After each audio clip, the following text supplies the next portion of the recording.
Антонина Демьяновна родилась в семье сельского фельдшера и пошла по стопам своих родителей. Через ее руки прошли тысячи советских солдат и офицеров, а также военнопленные, немцы, поляки, румыны, венгры, болгары.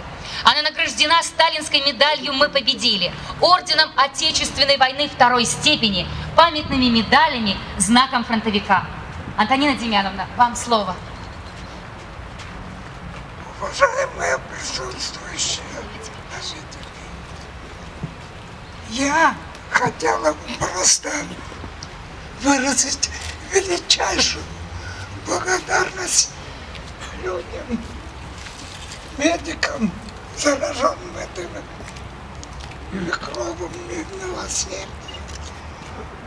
Я родилась в большой семье фельдшера сельского, проработавшего 35 лет в родном селе.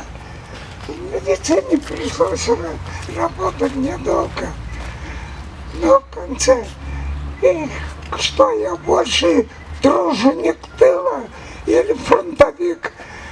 На фронт мы ушли, 2 брата и я вернулись, двоюродных братьев, и я хотела бы все-таки выразить благодарность медикам всех и ушедших, и работающих, и напомнить человечеству, что человек приходит в жизнь на руки медика, акушерки, врача, или даже бабки-повитухи, или знакомого доброго соседа.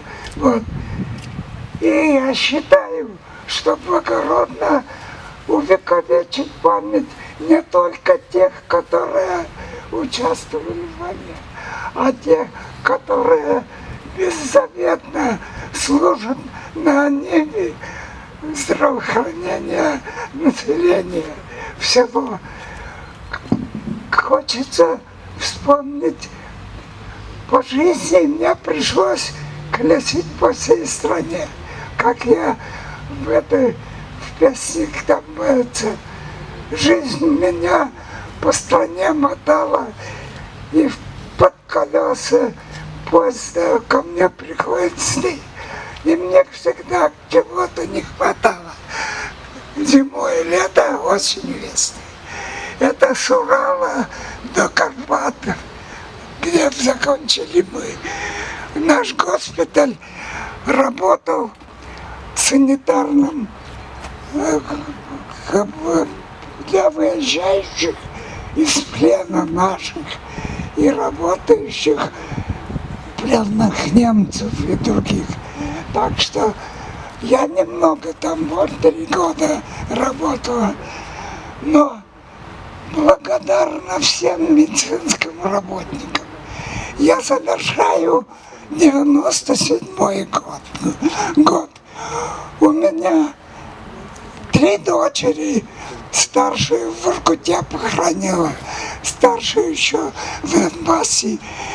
Донбасс воюет, а мы там 3 года у геологов работали, и сейчас их обстреливают, и это.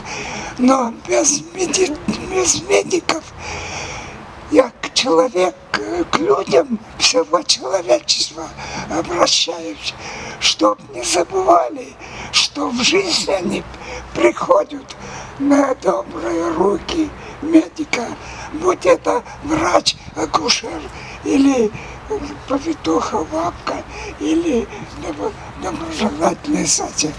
И благодарность надо высказать не только тем, кто только во время войны, а каждый человек с дня рождения и до последних дней своих.